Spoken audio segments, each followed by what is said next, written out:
C'est en lisant un poème, un jour d'hiver où j'étais triste, où le ciel était bas et le silence épais à en être douloureux, que j'ai compris quelque chose de la guerre. La guerre, dite par une femme. Il dit ceci: Enfants, nous vous jurons, ô tombe, que personne, jamais, ne nous forcera à nous soumettre. C'est une femme qui formule ce vœu et cette promesse. Le premier obus à longue portée vient de tomber sur Leningrad. On est au début du mois de septembre 1941. La poétesse parle ensuite du bruit. Comment nommer un bruit? Elle sait. Ce bruit ressemble au grondement du tonnerre. Mais le tonnerre a quelque chose d'humide et ce bruit-là est sec, comme l'enfer. Et puis, il y a un petit garçon qu'elle aime. C'est son voisin. Il se nomme Valia. Elle le pleure. Ou plutôt, elle écrit cette phrase qui déchire le cœur. « Oh, mes petits enfants, on respire mal sous la terre. » J'ai voulu faire le portrait de cette femme mystérieuse, comme l'avaient fait avant moi Modigliani ou Mandelstam. Je me suis dit qu'une vie entière était nécessaire pour parvenir à cette beauté, à cette profondeur, et j'ai voulu savoir.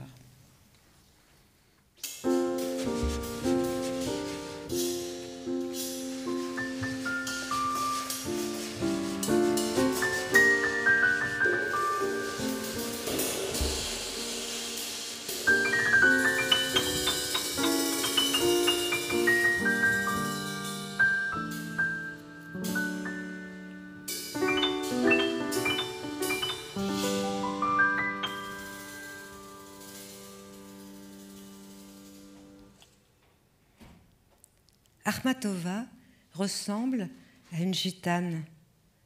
Cela lui vient de ses ancêtres, des Grecs et des Tatars de Crimée. Elle a le nez busqué, les cheveux noirs, une courte frange sur le front. Elle mesure 1,78 m.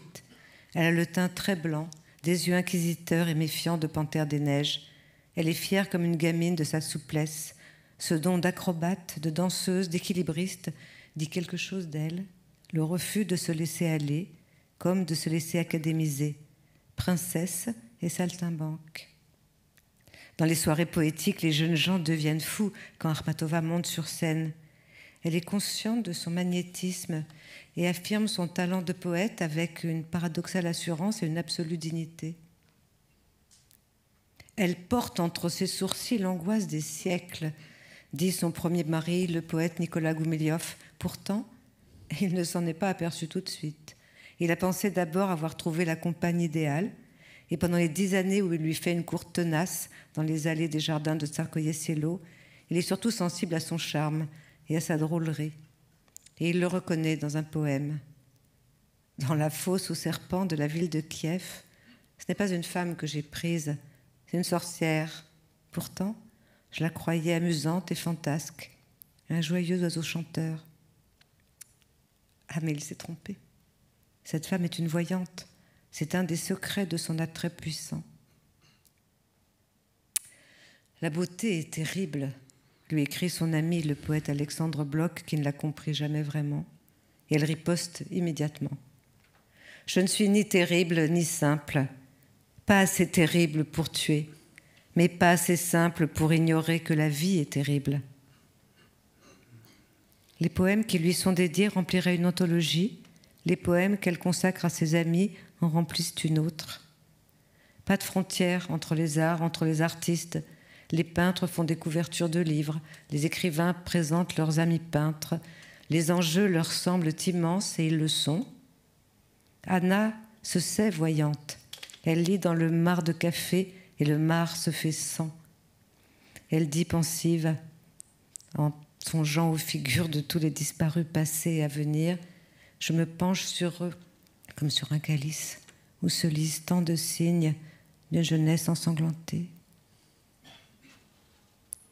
Que sont mes amis devenus, semble-t-elle murmurer. Elle est royale, impériale, majestueuse, aristocratique et pourtant timide, effacée et secrète. Mais alors d'où lui vient cette conscience que la disparition des amis de jeunesse est une catastrophe qui vous prend par surprise et vous laisse abandonner? Comment y répondre, sinon en essayant vainement d'éterniser leur visage et leur voix? Si ces poèmes sont des poèmes d'amour, la tragédie collective qu'elle traverse avec son peuple est le fil rouge de cette œuvre, une tragédie qu'elle prophétise et puis décrit tout au long de sa vie. J'ai grand peur de ce que hurle la voix du malheur, c'est l'odeur de l'oseille morte. Mais pourquoi sait-elle reconnaître et partager la souffrance des gens? C'est parce qu'elle déteste l'aura de supériorité que contient le mot poète. Elle est du côté des faibles, des femmes, des pauvres gens et des enfants, comme Pouchkine, dit-elle. Et les gens ne s'y trompent pas. Par milliers, ils apprennent par cœur ses poèmes, qui seront interdits à partir de 1925. Ils les récitent secrètement, parce que ces vers leur parlent, les aident à survivre et disent la vérité d'un nous martyrisé. Ils le font malgré le danger.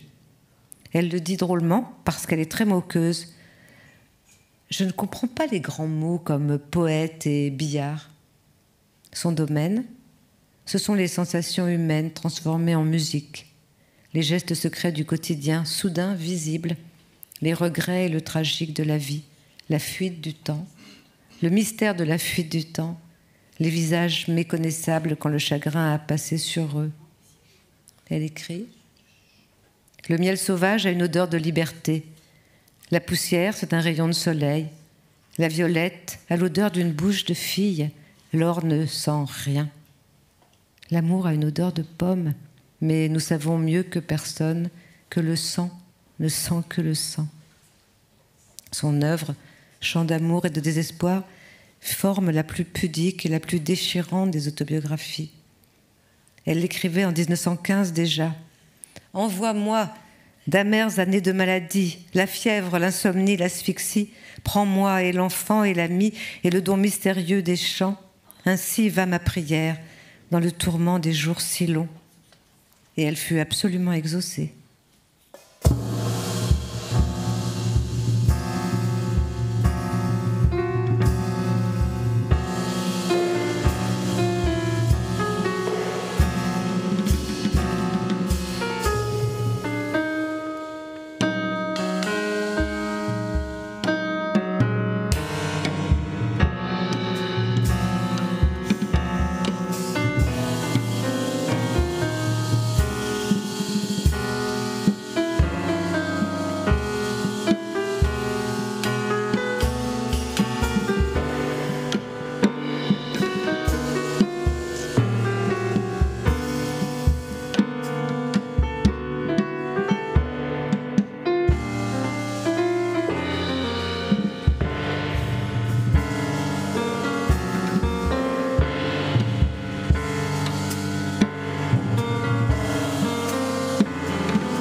1889.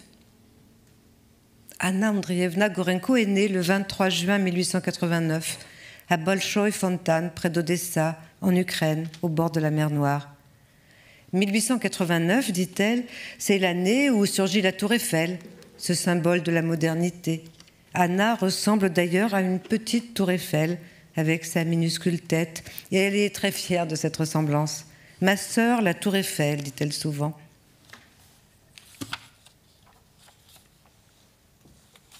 Deuxième naissance. On passe un peu sur l'enfance, parce qu'on n'a absolument pas le temps. Donc, deuxième naissance, 1906. Quand à 17 ans, en 1906, elle déclare à son père qu'elle va publier ses premiers textes dans une revue de Saint-Pétersbourg. Il lui répond qu'elle peut écrire si ça l'amuse, mais qu'il est hors de question qu'elle déshonore son noble nom de Gorenko avec des vers décadents. Un propos méprisant qu'elle retrouvera chez certains soupirants et chez certains maris aussi. Il parlait de l'été, dit-elle. Elle disait qu'être poète pour une femme, c'est absurde. Je n'ai pas besoin de ton nom, dit-elle. Et elle prend celui de son arrière-grand-mère maternelle, une princesse tatare et musulmane, descendante d'Ahmad Khan, Akhmatova, une princesse qu'elle se plaît à peindre. Ma grand-mère tatare me faisait peu de cadeaux. Elle était fâchée qu'on m'ait baptisée. Sa colère était amère, mais elle me donna une précieuse bague noire. Je suis Akhmatova, dit-elle, une conquérante. Anna Akhmatova, 5 syllabes, 5 A, un double A initial, un accent tonique parfait. Anna Andreevna Akhmatova, un triple A. Un coup de génie sonore, dit-on. C'est son premier geste poétique et le début de la fabrication d'une légende. Désormais, ce qu'elle veut, c'est publier, peut-être, faire lire ce qu'elle écrit, mais comment ? Un certain Nikolai Goumiliov va s'en charger. C'est son soupirant. Il est amoureux d'elle depuis des années. Nikolai Goumiliov la poursuit de ses déclarations, de ses poèmes d'amour. Il tente de se suicider quand elle le rejette, puis il part pour un long voyage en Égypte. Mais en 1910, elle se résout à l'épouser. Nous avons été... Bon, elle dit « Je crois que mon destin est d'être sa femme. Est-ce que je l'aime ? Je n'en sais rien. » Un poème du 9 novembre 1910 résume parfaitement la situation.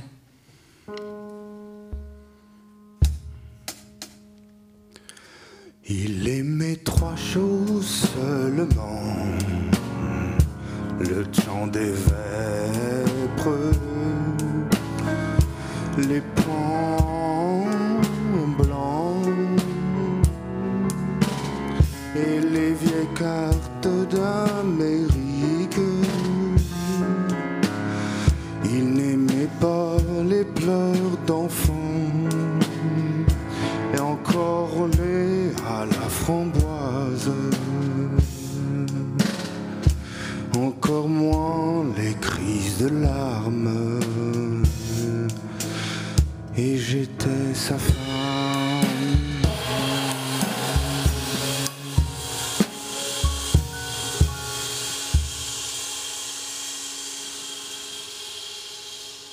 On l'a compris, le mariage n'est pas formidable.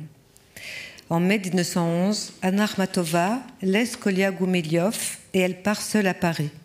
Elle s'installe rue de Fleurus, au coin du boulevard Raspail, et elle retrouve Modigliani qu'elle avait rencontré l'année d'avant. Il est amaigri, sombre, mais habité par une sorte de lumière. Ils font des promenades dans le jardin du Luxembourg. C'est peut-être la raison pour laquelle j'ai écrit ce livre, finalement.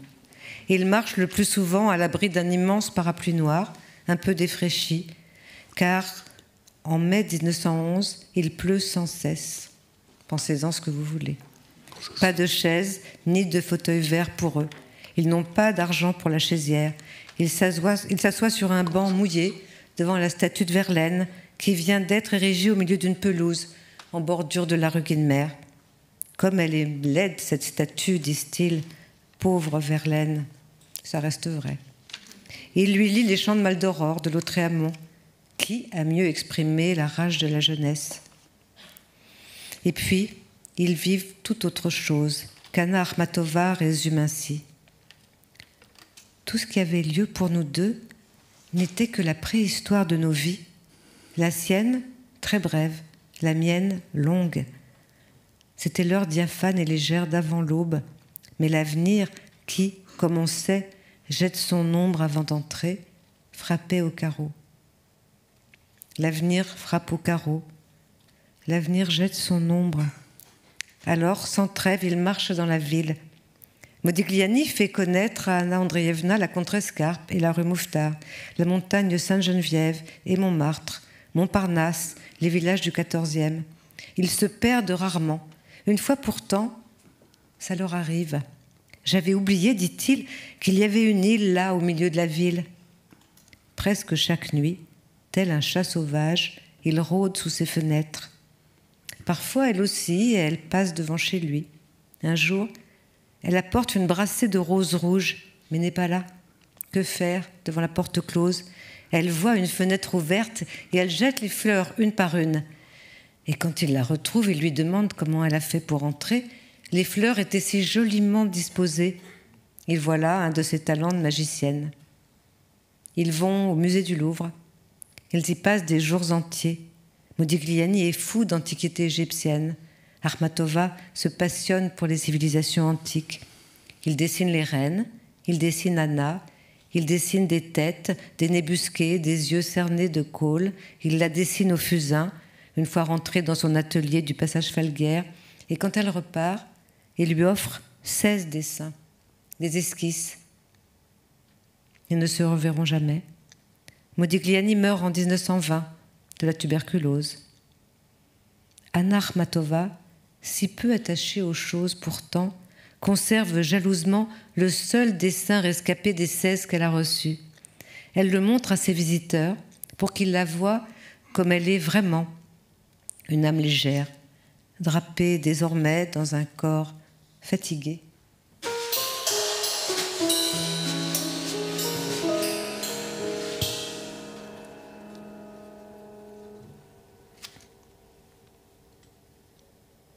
Anna est rentrée. Elle retrouve Goumilev à l'atelier des poètes qu'il vient de fonder avec Ossip Mandelstam.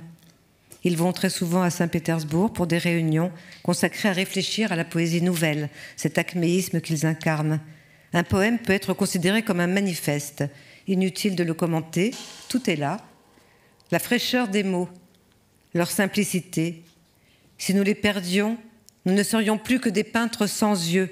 Alors, marche seul et guéris les aveugles. Se guérir les aveugles, c'est la définition de leur métier, notre métier.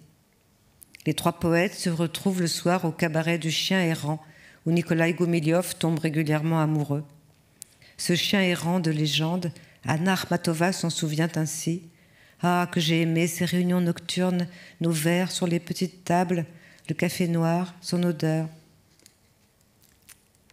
Mais à l'automne 1911, Nicolas Goumilev repart en voyage.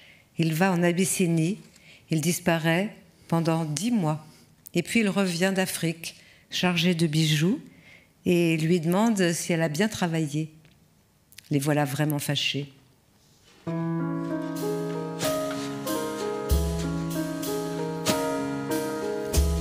Nous ne boirons plus dans le même verre, ni de l'eau ni du vin doux. Fini les baisers du matin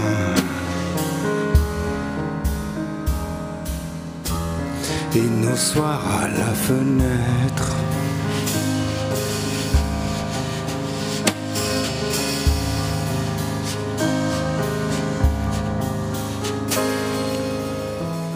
Nous ne boirons plus dans le même verre, ni de l'eau ni du vin d'eau. Fini les baisers du matin et nos soirs à la fenêtre.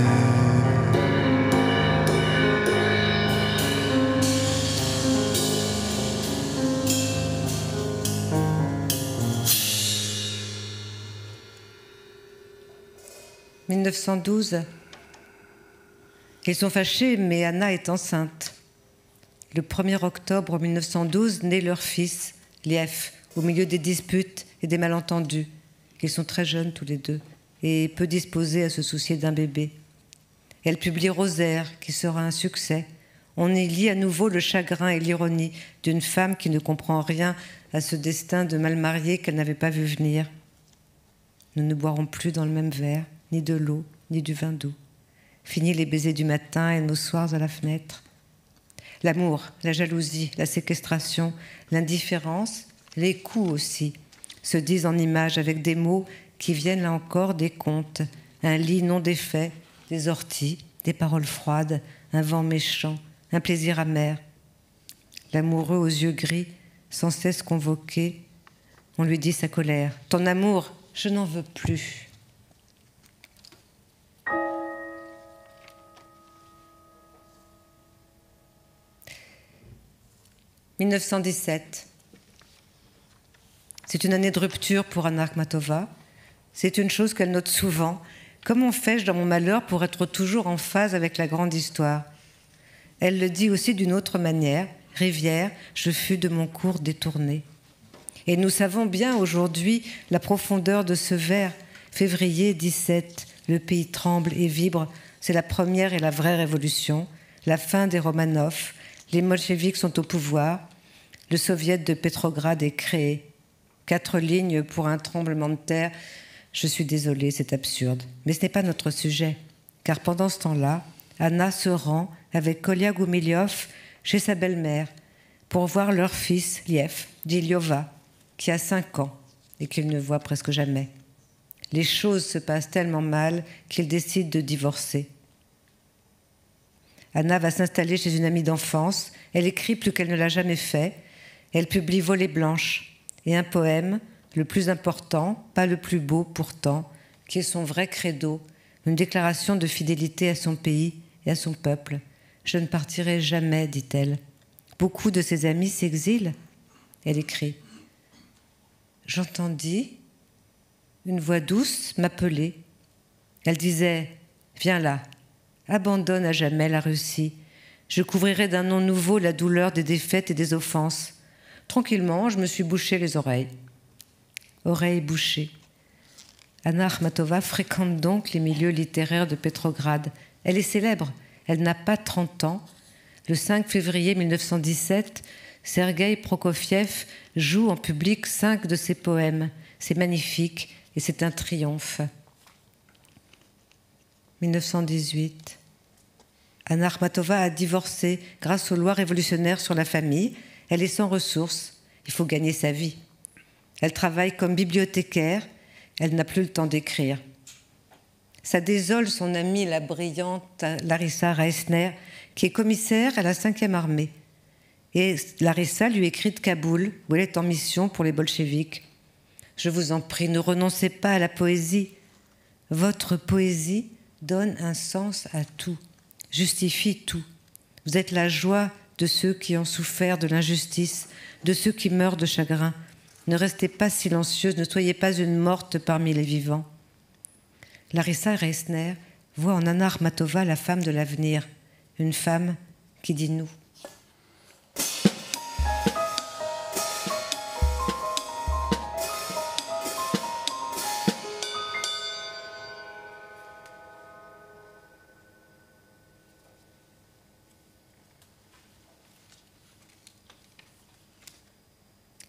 1921, je suis désolée, la révolution russe passe, et ça ne s'arrange pas. L'été, pour Anna, est la saison des malheurs. À l'été 21, les mauvaises nouvelles s'accumulent, pour la Russie et pour elle aussi. Goumilyov et son ami, le critique d'art Nikolai Pounine, sont arrêtés pour activité contre-révolutionnaire et inculpés pour un soi-disant complot dont on ne sait pas s'il est royaliste ou anarchiste. Nikolai Pounine est libéré grâce à l'intervention de sa femme, une médecin nommée Anna Arens. Malheureusement pour Nicolas Goumilyov, Larissa Reisner, leur amie, est toujours en Afghanistan. Elle intervient trop tard auprès de Lénine. Elle aurait pu le sauver. Le destin en a décidé autrement. Anna Akhmatova apprend ses arrestations au cimetière.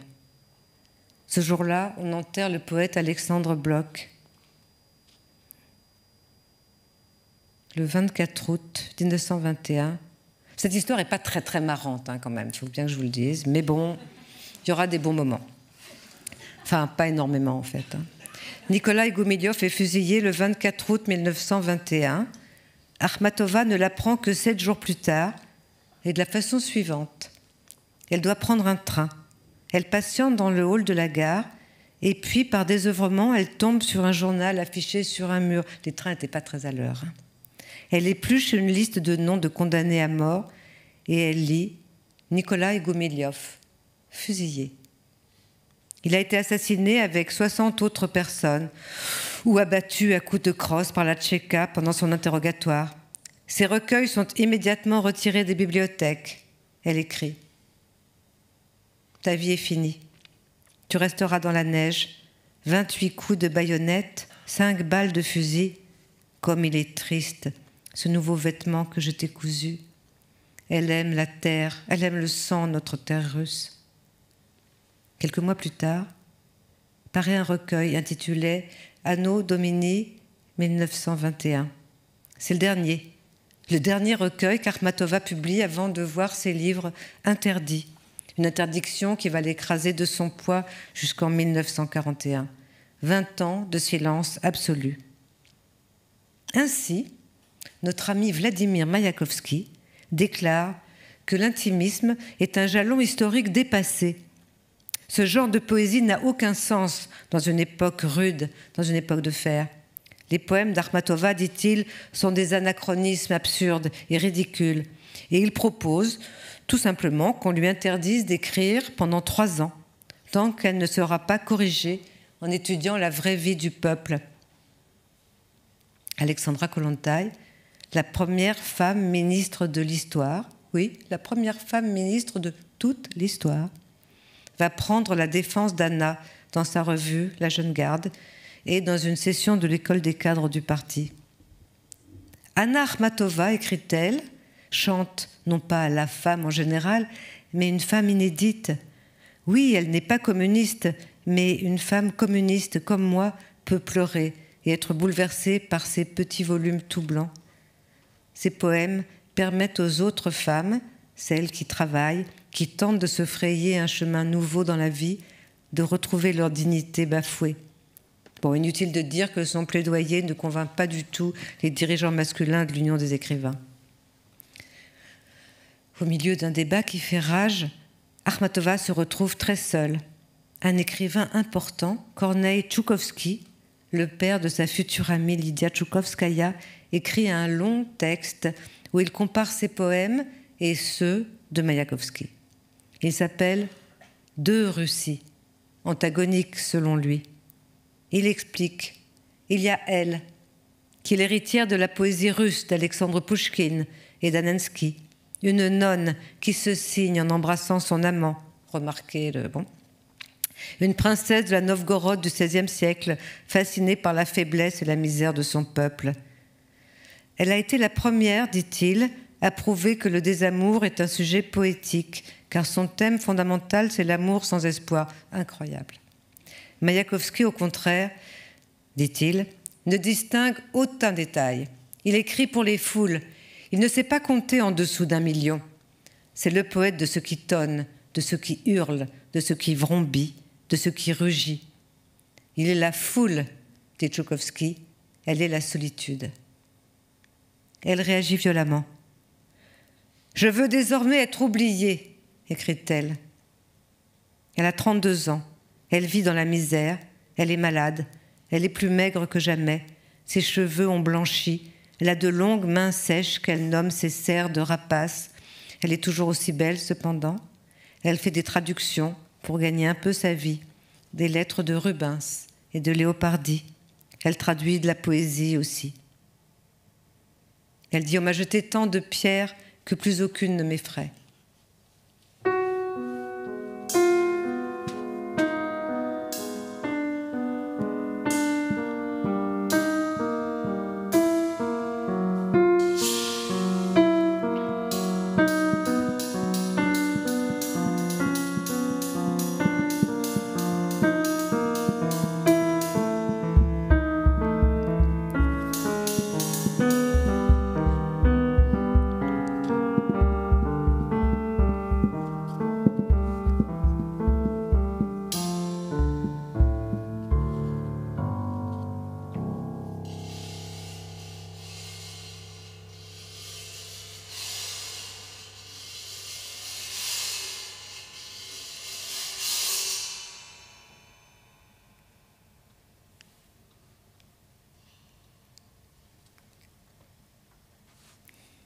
« 1935. Le 22 octobre 1935, la police secrète débarque dans la maison sur la Fontanka pour arrêter Nikolai Pouline et Lyova Gomiliov, le fils d'Anna. Dans un poème qui va devenir le premier de son magnifique requiem, Akhmatova exprime son désespoir et son amour encore si fort pour Nikolai Pouline. Le poème a une source obscure, c'est un rêve récurrent. Il commence dans un couloir. Ils sont dans le couloir. Ils. La police secrète, le NKVD, la Tchéka, quel que soit son nom. Ils présentent un mandat et demandent où est Gomiliov. Dans le rêve, Nikolai Gomiliov se repose dans sa chambre, la dernière porte à gauche au fond du couloir, mais Lyova est là, derrière le rideau, près de la porte. Elle le pousse vers les Tchékifs. Voilà Gomiliov. On ne sait pas qui ils sont venus chercher. Et elle se tord les mains en se réveillant. Je leur ai livré Lyova pour sauver son père. Ils, eux. Ces pronoms ont un avenir immense, vague et précis à la fois. Ils désignent le pouvoir et le parti, la police et les mouchards, les bureaucrates, les hommes d'appareil, les secrétaires généraux et leurs supérieurs. Ceux qui ont donné les ordres, ceux qui doivent les exécuter, ceux à qui on rend des comptes, ceux dont c'est la faute. Eux, ils. Ils sont venus te prendre à l'aube. Je t'ai suivi comme on suit un cercueil. Dans l'ombre, des enfants pleuraient. Sous l'icône, un cierge avait coulé. Sur tes lèvres, le froid d'une médaille. À ton front, la sueur de la mort. Comme les femmes d'Estrelsi, j'irais hurler sous les tours du Kremlin. Sur les conseils de son ami Mikhail Bulgakov, du Maître et Marguerite, Anna Akhmatova écrit une lettre à Joseph Staline. « Je vous demande, Iosif Vissarionovitch, de me rendre mon mari et mon fils, dit-elle. Cette fois-ci, elle est entendue. Lev Gomiliov et Nikolai Pouline sont libérés, le 3 novembre 1935. Mais le 10 mars 1938, malgré l'horrible souvenir de sa première arrestation en 1935, Liev fait un scandale pendant un cours de littérature russe. Il se lève, sans hésiter, pour défendre son père qui a été calomnié par un professeur. Cela lui vaut de passer 17 mois dans la forteresse Pierre et Paul avant son jugement. Et il est condamné à 10 ans de travaux forcés en Sibérie. Il fait partie des prisonniers qui doivent creuser un canal de la Baltique à la mer Blanche. En 1938, Ossif Mandelstam est arrêté à son tour dans le sanatorium où il se faisait soigner. L'arrestation est moins policée qu'en 1934. Vous vous souvenez qu'on est dans les années cannibales. Il est brutalement embarqué et condamné en août à 5 ans de travaux forcés. On se rappelle alors ces vers aux résonances de testament. Nous mourrons comme meurt la piétaille. Mais nous ne chanterons ni le pillage, ni la corvée, ni les mensonges.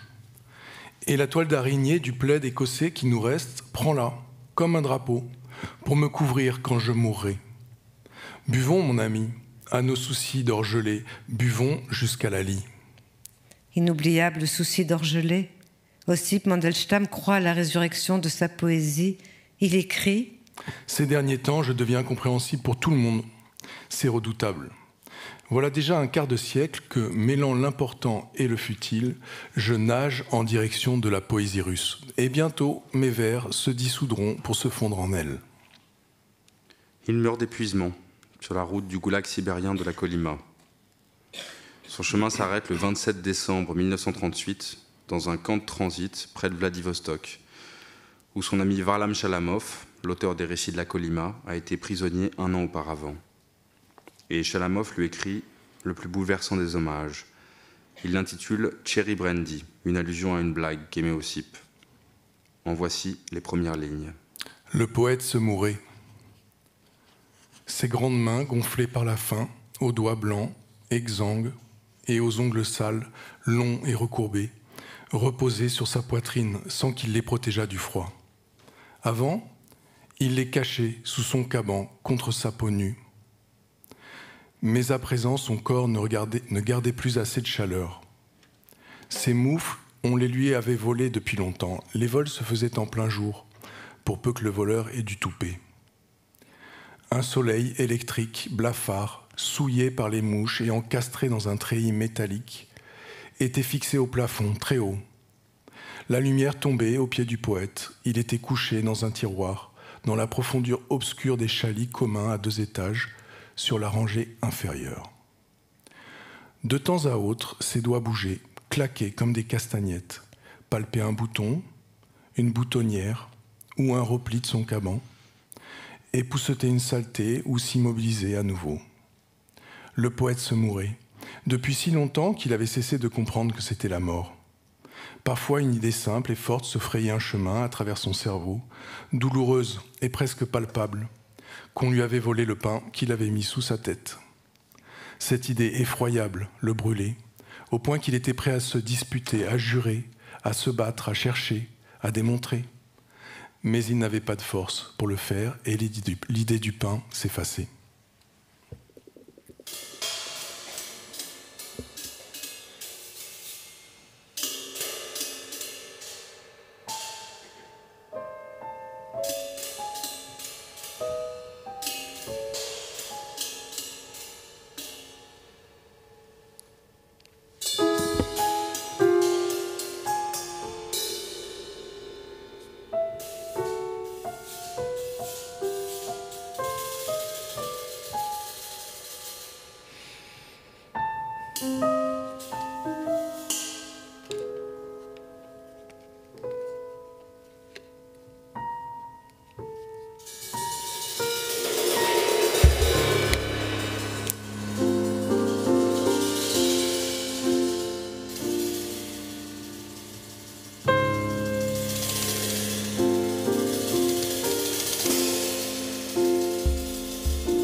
« 1938.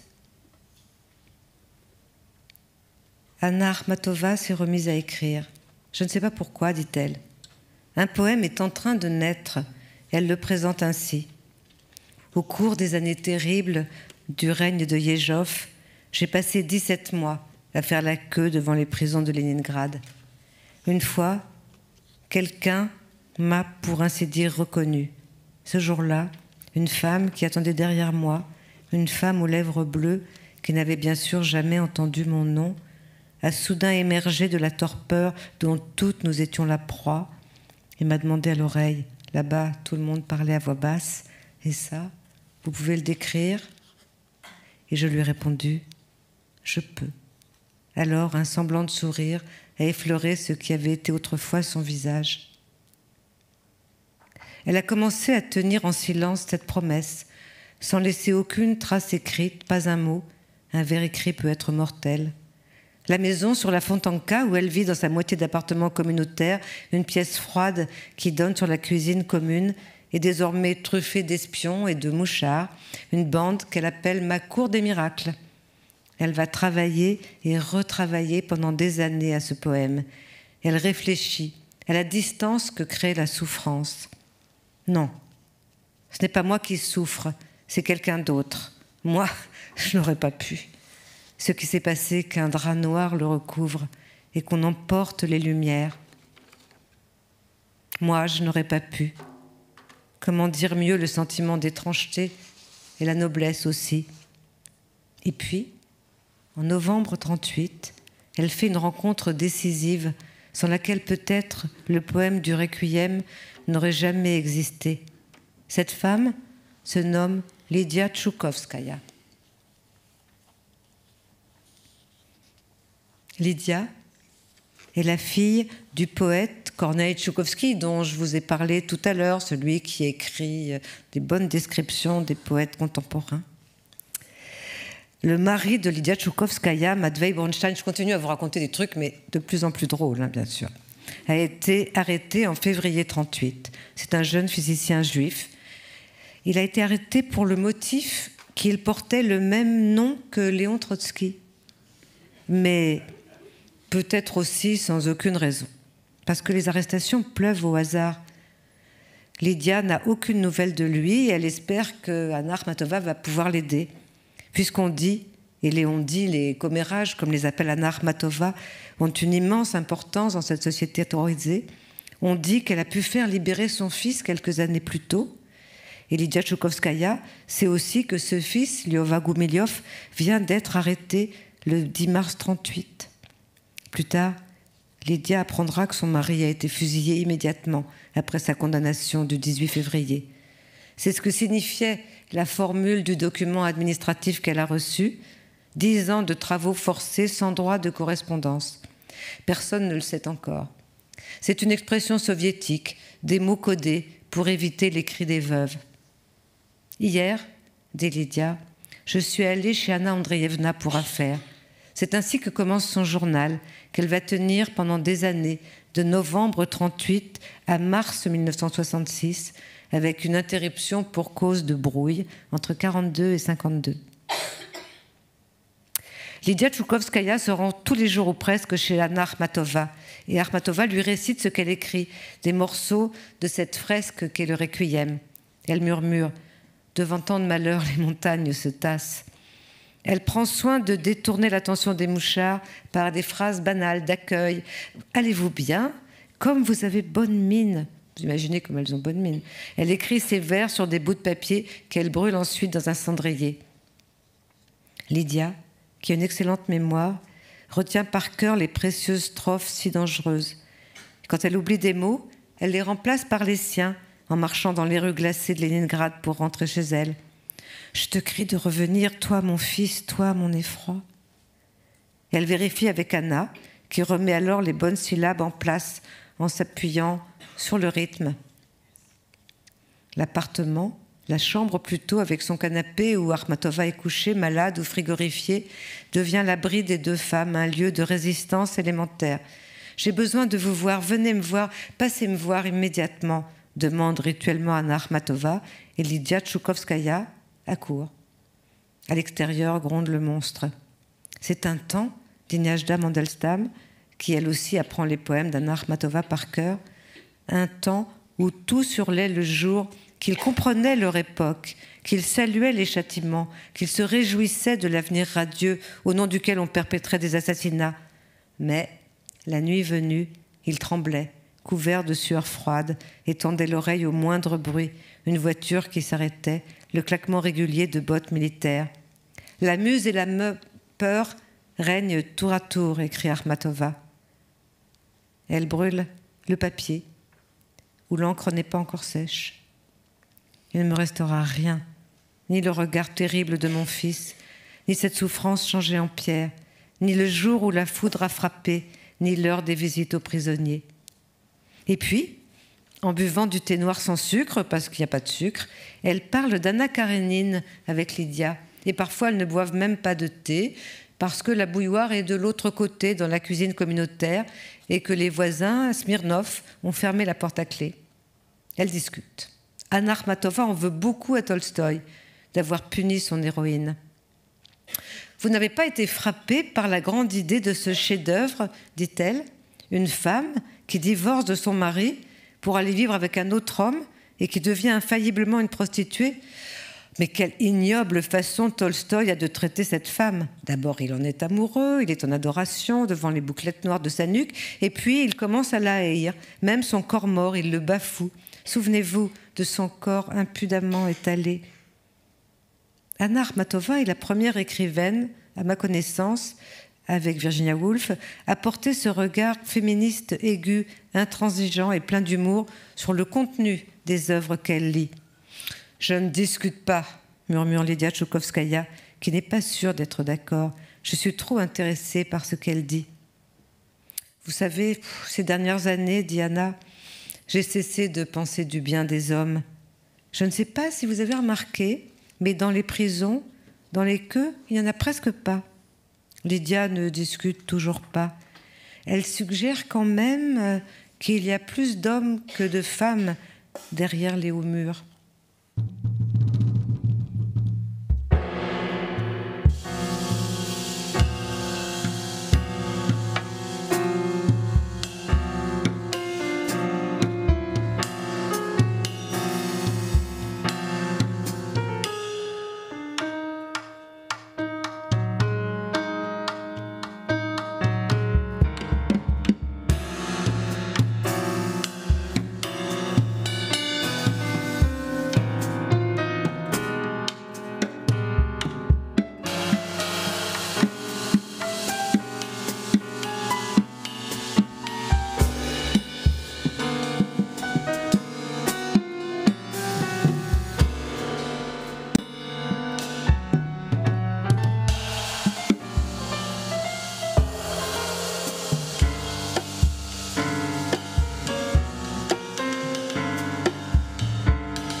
1941. Le siège de Leningrad commence. Je vous passe le pacte germano-soviétique, je vous passe l'histoire que vous connaissez. Le 22 juin 1941, l'Allemagne envahit l'URSS. Leningrad est assiégé. Ce siège est le plus long de l'histoire. Dès le début de l'été 41, Anna Akhmatova prend la parole à la radio pour soutenir des amis de Leningrad. Mes chères concitoyennes, mères, femmes, sœurs, voilà plus d'un mois que l'ennemi tente de prendre notre ville, la ville de Pierre, de Lénine, de Pouchkine, de Dostoïevski et de Bloch. Comme tous les habitants de Leningrad, je frémis en pensant que ma ville, notre ville, pourrait être piétinée par l'ennemi. Toute ma vie est liée à Leningrad. C'est à Leningrad que je suis devenue poète. Leningrad est le souffle de ma poésie. J'ai la conviction inébranlable que jamais ma ville ne sera fasciste. Et cette conviction grandit en moi quand je vois les femmes de Leningrad défendre leur ville avec simplicité et courage et maintenir sa vie de tous les jours, sa vie humaine. Nos descendants admireront les femmes qui, pendant les bombardements, restent sur les toits, l'appel à la main pour lutter contre le feu. Ils admireront les infirmières qui portent secours aux blessés. Une ville qui a élevé de telles femmes ne peut être vaincue. On la voit monter la garde devant la maison sur la Fontanka, le masque à gaz en bandoulière, comme une soldate de la défense passive. Elle coud des sacs de sable, assise sous l'érable. Elle écrit des quatrains laconiques et fiévreux et des slogans pour les affiches. Elle note ce qui sera pour plus tard le début de son grand poème autobiographique, le poème Sans héros.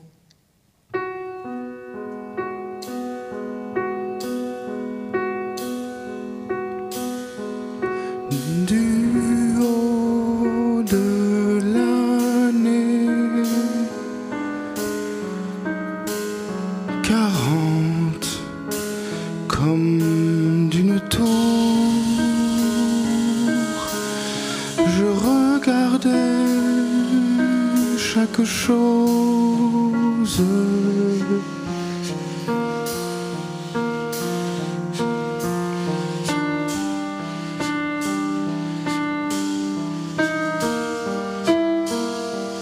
Comme si je disais adieu.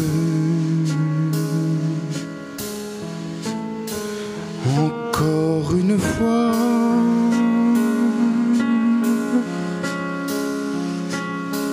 à ce à quoi j'ai dit adieu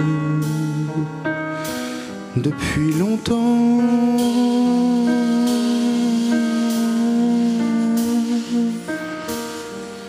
Comme si je faisais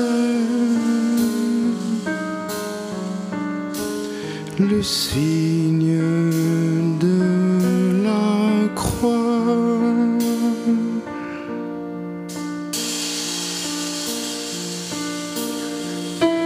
En pénétrant sous des voûtes obscures.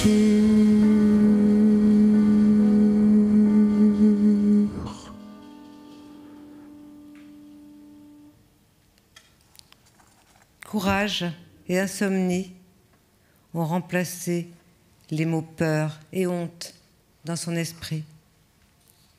Mais le blocus se durcit.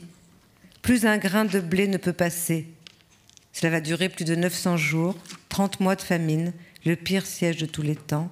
Beaucoup de gens meurent de froid, plus encore de faim. On compte plus d'1 million de morts. Le 29 septembre 1941, Anna Akhmatova est évacuée de Leningrad à Moscou. Le gouvernement a décidé de mettre à l'abri un certain nombre de gens, sans doute pour constituer une sorte d'union nationale avec des écrivains et des artistes rescapés des purges et qui n'ont pas été assassinés. Et les voici partis pour Tachkent. À Tachkent, Anna Akhmatova et Lydia Tchoukovskaya retrouvent Nadejda Mandelstam. On va avoir un petit peu moins froid, en fait. Ravagée par la mort d'Osip Mandelstam, il y a là installé n'importe comment, sans eau, le plus souvent, sans chauffage, bien sûr, sans toilette, un tas d'amis et de connaissances. À Tachkent, Anna Akhmatova renonce à masquer son immense intelligence comme elle l'avait toujours fait pour ne pas effrayer les hommes de son entourage. C'est plus la peine, et puis d'ailleurs ça ne marchait pas si bien. Elle ne renonce pas à être la séductrice qu'elle a toujours été, la souple gitane au fin visage et au regard ardent, mais elle se prépare à plonger dans une autre époque de sa vie, où, devine-t-elle, il va falloir devenir une vieille femme admirable, excentrique, redoutable et géniale. Elle a 54 ans. Une certaine Faina Feldman est entrée dans sa vie. Anna Akhmatova néglige Lydia et la maltraite. Elle lui dit des méchancetés. Elle la traite de vilaine taupe. Lydia Tchoukovskaya est en disgrâce. Elle se fâche. Une brouille s'installe. Qui est Faina Feldman, vous demandez-vous? C'est une actrice juive très populaire du cinéma muet des années 30. Des yeux noirs marqués au col, un casque à franges de cheveux noirs, enfin Louise Brooks, en russe. Elle est impitoyable avec les hommes dont elle moque la lâcheté et la bêtise. Elle est impitoyable avec les femmes dont elle épingle la vanité et la laideur. Elle est plus dure encore avec les enfants qu'elle exècre. Ainsi, remarque-t-elle avec justesse, qu'on entend souvent les gens se plaindre de leur apparence, mais qu'on ne les entend jamais se plaindre de leur bêtise. Elle ricane. Enfin, je comprends assez Anna Akhmatova parce qu'elle était vraiment drôle. Elle ricane. Les femmes sont évidemment beaucoup plus intelligentes que les hommes. Avez-vous déjà entendu parler d'une femme qui aurait perdu la tête parce qu'un homme avait de belles jambes? À Tachkent, quand elle ne s'amuse pas avec Faina Ranievskaya, Anna Akhmatova veut des mondanités. Depuis 1 an, elle est dans une de ces phases de célébrité. C'est très agréable. Elle éprouve le vif et merveilleux sentiment d'être aimée. Elle fait des mots d'esprit. Elle s'amuse. Mais quand la nuit vient, l'angoisse la prend à la gorge. Elle est asphyxiée par la certitude que son fils Lyova est tombé malade. Elle craint qu'il ne reçoive ni ses lettres, ni ses colis, et elle a raison. Elle est sûre qu'il va devenir fou à cause d'elle et de ses fichus poèmes. Elle a la certitude que Lyova lui en veut injustement, et elle a raison. Elle se couche alors, malade une fois de plus. Il y a tous les morts, tous les amis perdus, enfuis, exécutés, et puis il y a cette culpabilité qui prend le visage de son fils unique. Mais le 27 janvier 1944, le blocus de Leningrad est levé. Anna Akhmatova reste quelques semaines à Moscou, puis elle retourne à Leningrad. Elle veut retrouver celui qu'elle nomme son futur mari. Elle avait toujours un mari sur le feu, si j'ose dire. Son merveilleux médecin, Vladimir Garchine, qui l'a soigné en 1940 et qu'elle a décidé d'épouser à son retour. Elle est joyeuse, confiante, prête, comme à chaque fois, à recommencer à vivre, prête à la vie, comme toujours. À Tachkent, en effet, une voyante tzigane lui a promis que Garchine l'attendrait jusqu'à la mort. Elle a survécu, à sa grande surprise, et lui aussi. Malheureusement, comme vous le savez, les sentences des voyantes peuvent s'interpréter de différentes façons. Le docteur Garchine refuse de la voir. Il lui fait dire que sa femme, morte de faim pendant le blocus, la voilà la mort, lui est apparue en rêve et lui a formellement interdit de l'épouser. Cette rupture inattendue est une tragédie. Les événements privés font écho une fois de plus aux événements historiques, les incarnent et l'emportent sur eux dans l'esprit d'Anna, ou plutôt sont une seule et même chose. Elle se retrouve seule au milieu de ses fantômes, hantée par les ombres des poètes assassinés et par la mort de tous ses amis. Et voici que Lyova est libéré du camp de Touroukansk. Il a 33 ans. Il arrive épuisé. Il frappe à la porte. « Quand je l'ai vue, dit-il, il m'a bien fallu 1 demi-heure pour ne plus me sentir fâché avec elle. » Il lui reproche de lui avoir si peu écrit. « Je ne voulais pas te mettre davantage en danger, répond-elle. Ton égoïsme, dit-il. » Mais aussitôt il repart. Il s'est engagé dans l'armée soviétique et va occuper Berlin. Il est décoré de la médaille de partisan de la guerre patriotique. Après avoir été démobilisé, il revient et soutient sa thèse sur les peuples khazars et les Turcs du VIe siècle. Il se réconcilie pour le meilleur, mais surtout pour le pire. Ballottée par les disputes et les réconciliations avec son fils, Anna est en outre fâchée depuis Tachkent avec Lydia Tchoukovskaya. C'est à cette époque que la danseuse aux pieds ailés se transforme en une femme au visage alourdi, aux jambes douloureuses. Tout en elle s'est durci, tout en elle a gonflé. Son corps et son cœur malades disent son désespoir. Elle est une autre.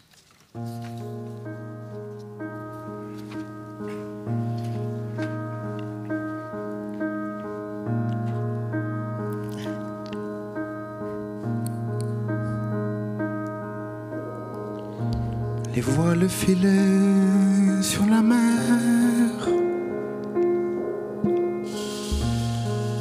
et je faisais sécher ma tresse mêlée de sel sur la pierre plate.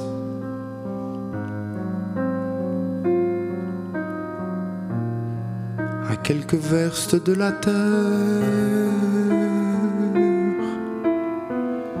un poisson s'approcha de moi. Une mouette me rendit visite.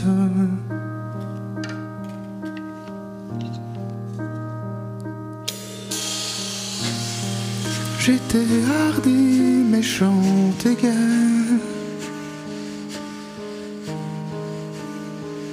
Je ne savais pas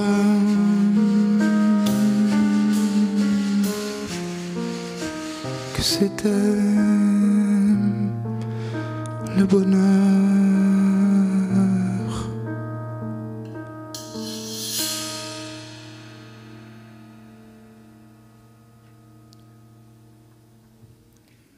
1945.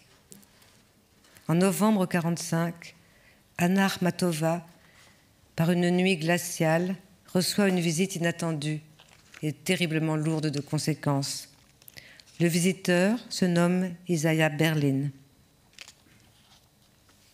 Anna Akhmatova et Isaiah Berlin restent en tête-à-tête toute une nuit. Leur conversation dure jusqu'au matin. Il quitte son hôtesse vers 11h, bouleversé. 11h du matin. Il se revoit le 17 novembre et parle à nouveau la nuit durant. La veille, Akhmatova a écouté à la radio la chaconne de Bach, interprétée par Yehudi Menuhin. Cette chaconne va durablement hanter ses poèmes. Je préfère invoquer la chaconne de Bach, écrit-elle souvent, plutôt que quoi d'ailleurs ? 20 ans plus tard, en 1966, quelques semaines avant sa mort, elle écrit dans son carnet, à la date du 5 janvier, jour des rois, et voici 20 années d'une séparation. De son côté, Isaiah Berlin évoque sa première vision d'Anna Akhmatova, une dame majestueuse aux cheveux gris, un châle blanc autour des épaules, s'est levée lentement pour m'accueillir. Elle avait une immense dignité, des gestes lents, une tête pleine de noblesse avec de beaux traits un peu austères et une expression d'une immense tristesse. Je me suis inclinée, cela semblait approprié, car elle ressemblait à une reine tragique. Ils sont dans la chambre d'Anna Akhmatova, sur la Fontanka. Elle lui raconte les soirées aux chiens errants, elle lui raconte Alexandre Bloch, le Paris de Modigliani, l'histoire du portrait accroché au-dessus du poêle, elle raconte son enfance de sirène aux longues nattes, elle raconte les bords de la mer Noire et cette fille qu'elle était, mi-grecque et mi-barbare et profondément non-russe. Elle raconte son mari Nikolai Goumilyov, exécuté en 1921, et des larmes lui viennent aux yeux, elle qui se vante de ne pleurer jamais en évoquant cet assassinat. Elle raconte les années de la Grande Terreur, les arrestations de son fils. Elle ne peut pas parler de Mandelstam et de Saint-Pétersbourg d'avant la Révolution. Elle raconte tout sans la moindre trace d'apitoiement sur elle-même, comme une princesse en exil, fière, malheureuse, inaccessible, et sa voix est calme et égale. « Depuis toujours, écrit-elle, je ne puis supporter qu'on me plaigne, mais une goutte de ta pitié remplit mon corps de soleil. » Elle évoque sa solitude. Léningrad est un immense cimetière. Elle récite à Isaiah Berlin le poème Sans héros encore inachevé. Elle lui récite les 12 stations du Requiem. Il parle de Pouchkine, sa passion, de Tchekhov qu'elle déteste, mais bon, elle le déteste moins depuis qu'elle a lu La salle numéro 6. Elle dit « c'est exactement ce que j'ai vécu ». Akhmatova dit « La conversation nocturne a duré des heures, mais peut-on appeler ça une conversation ? Des mots ont-ils été prononcés ou bien n'ont-ils pas été nécessaires ? S'agissait-il de la mort ou de la poésie ? Tout cela non plus n'est pas tout à fait clair. Une chose est sûre, tout mon être y a participé avec une plénitude que je ne connaissais pas moi-même jusqu'à cette nuit. » On raconte qu'en apprenant la visite d'Isaiah Berlin, Staline aurait dit « Voilà que maintenant notre nonne reçoit la nuit des espions étrangers. » Staline. Jusqu'au mois d'août 1946, elle est choyée. Elle donne des récitals dans des lieux prestigieux. Elle est accueillie partout par des ovations enthousiastes.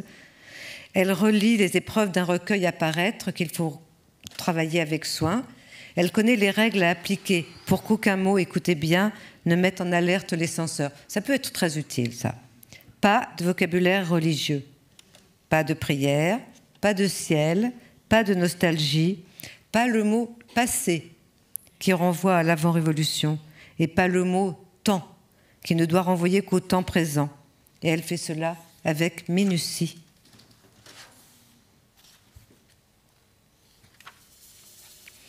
1946. Le léninisme et le je m'en foutisme sont incompatibles. » C'est une de mes devises favorites. Mais c'est aussi la phrase essentielle du rapport d'Andrei Zhdanov. Le 20 août est parue une résolution du comité central. Akhmatova et un écrivain comique, Zolchenko, sont exclus de l'Union des écrivains, privés de revenus et de droit à la publication. Les recueils d'Akhmatova sont tous pilonnés.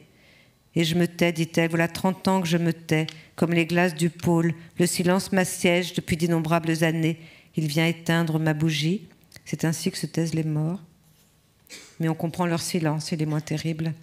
Les deux écrivains sont couverts d'insultes dans les journaux.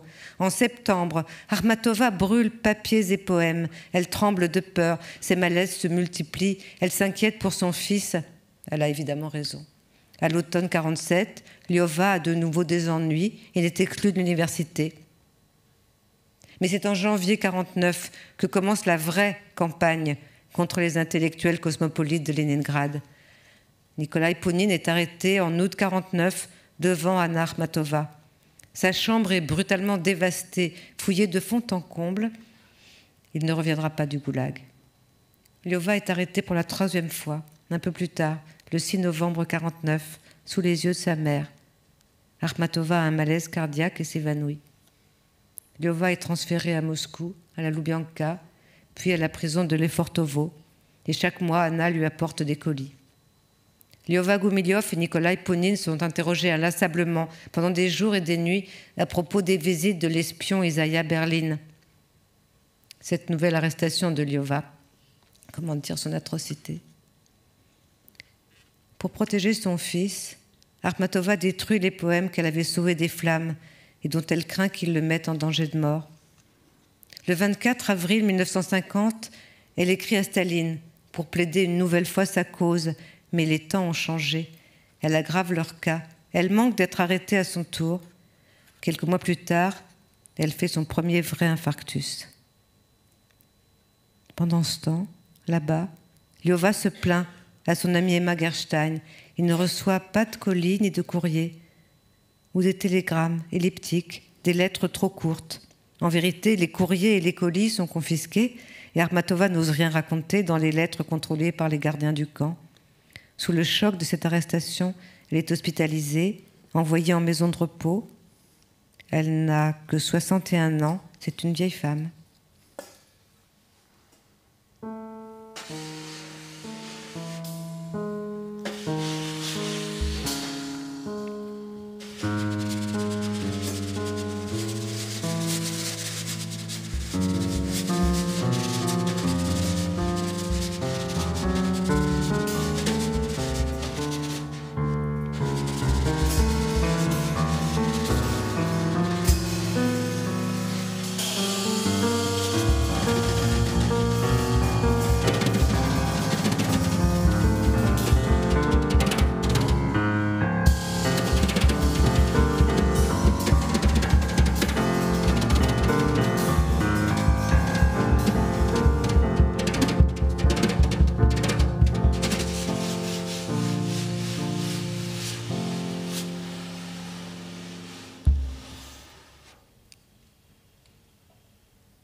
1953. Dans 80 ans, on est arrivé aujourd'hui.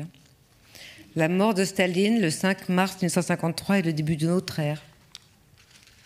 Cette nuit, dit Akhmatova, j'ai été réveillée plusieurs fois par mon bonheur. Mais très vite, elle comprend que sa joie est empoisonnée. C'est une intoxication due à notre passé. Nos cœurs sont emplis du souvenir terrible de ces longues années d'une nuit sans fin. Anna cherche encore à faire libérer son fils, qui la couvre de télégrammes de reproches. Elle s'épuise à traduire pour des sommes dérisoires des poètes yézidis, des poètes coréens. Elle n'a que peu de temps pour écrire, mais elle réfléchit plus que jamais à la manière de nommer ce qui est arrivé à son peuple. Les drames shakespeariens, dit-elle, sont des broutilles, des jeux d'enfants, à côté de ce que nous avons vécu et qui est tellement difficile à dire, et qu'aucune littérature n'a encore dépeint. Et je ne parle pas des détenus des camps, ni des condamnés à mort. Mais bientôt, les effets de l'anesthésie vont se dissiper.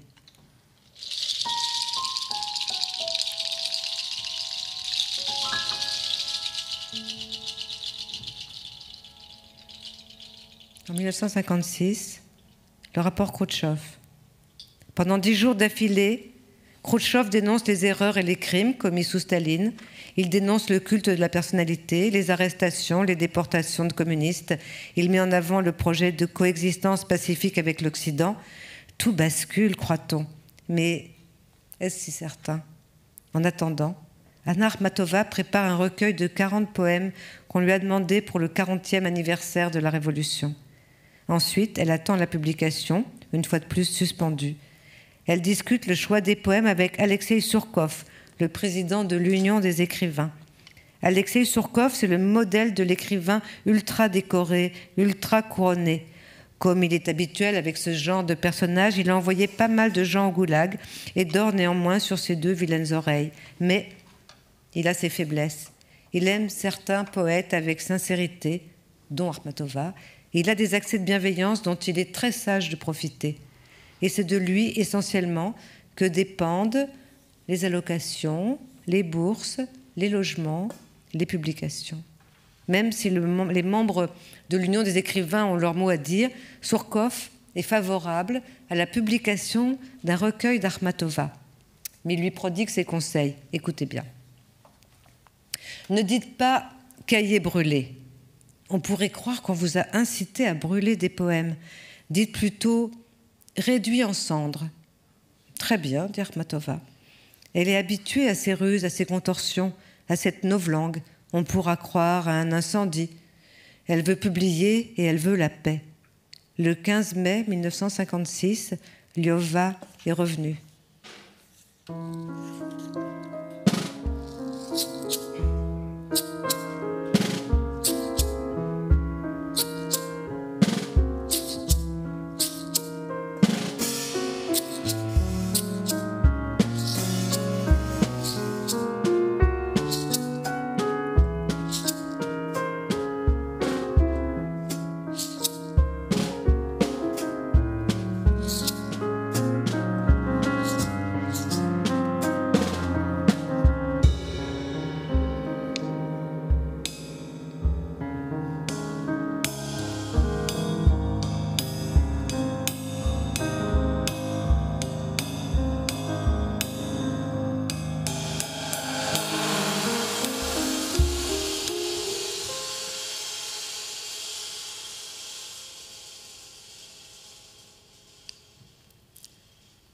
« 1961. Anna Akhmatova a 71 ans. Elle est plus pauvre que jamais. Elle n'a même plus un toit sous lequel blottir sa solitude. Elle est fâchée avec son fils. Et tous ses amis sont morts. « Je suis une bédouine, dit-elle, n'ayez pas pitié de moi. » Elle s'installe à Komarovo, au pays Suomi, qu'on nomme aussi Finlande, fin de la terre, dans sa cabane, son cabanon, à 100 km à peine de Saint-Pétersbourg. Là-bas, elle écrit à nouveau. Elle dicte à Lydia, qu'elle voit plus que jamais, ses secrets du métier. Que nous importe en vérité, que nous importe en vérité que tout se transforme en poussière? Sur combien d'abîmes j'ai chanté, dans combien de miroirs j'ai vécu. Ce n'est pas rêve, soin, ni un réconfort, c'est tout sauf un bienfait du ciel. Il se peut que tu sois obligé de te rappeler plus que nécessaire le grondement des poèmes qui se taisent. Elle rencontre Joseph Brodsky, Alexandre Solzhenitsyn et bien des poètes qui viennent la voir. Elle a repris des forces, elle a des idées de livres, elle a des colères. Elle s'énerve contre Solzhenitsyn, qui ne lui a pas fait lire ses chapitres sur les visiteuses du goulag et qui donc sont faux, évidemment. Elle se méfiait de ce qu'elle allait lui dire. Elle s'exaspère contre des textes qui commencent à paraître, des banalités mièvres et opportunistes sur le siège de Leningrad et sur les camps. Opportunisme, rage-t-elle, il ne faut écrire que la vérité, rien que la vérité. Pour moi, le thème du blocus et celui des camps sont liés. Mais pensez à Pouchkine, dit Akhmatova, pleine de feu. Quel que soit le sujet dont il parle, Pouchkine parle toujours de lui. J'écrirai bien un livre sur les commérages, dit-elle un autre jour. Ce serait aussi un livre sur le fait que les gens ne s'entendent pas parler, car ils ne pensent qu'à mettre leur moi en avant. Il y a de la pertinence là-dedans. Le 5 mars 1966, Anna s'éteint. Ses derniers visiteurs à l'hôpital ont été Varlam Chalamov et Nadejda Mandelstam. On emporte sa dépouille à Komarovo, en pays Suomi. Une foule considérable se rassemble pourtant. Des jeunes gens innombrables envahissent le petit cimetière et convergent de partout. Il se fait un tohu-bohu de vieilles femmes en fichu. Les photographes se font confisquer leurs pellicules par la police. Pourtant, une photo poignante a été sauvée. On voit Joseph Brodsky, la main devant la bouche, paralysé de douleur. Eliev Gomiliov, écrasé de chagrin à ses côtés. Anna Akhmatova repose au petit cimetière de Komarovo. Elle disait « Je vais tout droit et de travers, vers jamais et vers nulle part, comme un train qui déraille. »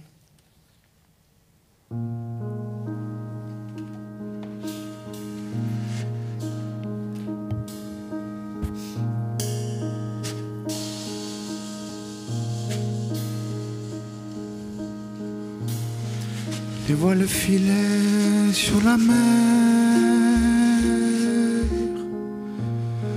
et je faisais sécher ma tresse, mêlée de sel sur la pierre plate. À quelques verstes de la terre,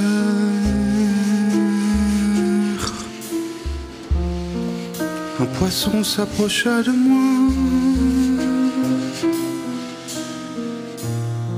Une mouette me rendit visite.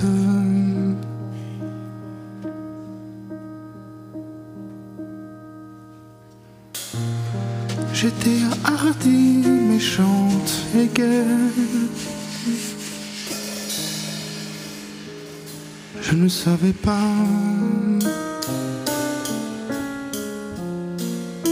que c'était le bonheur.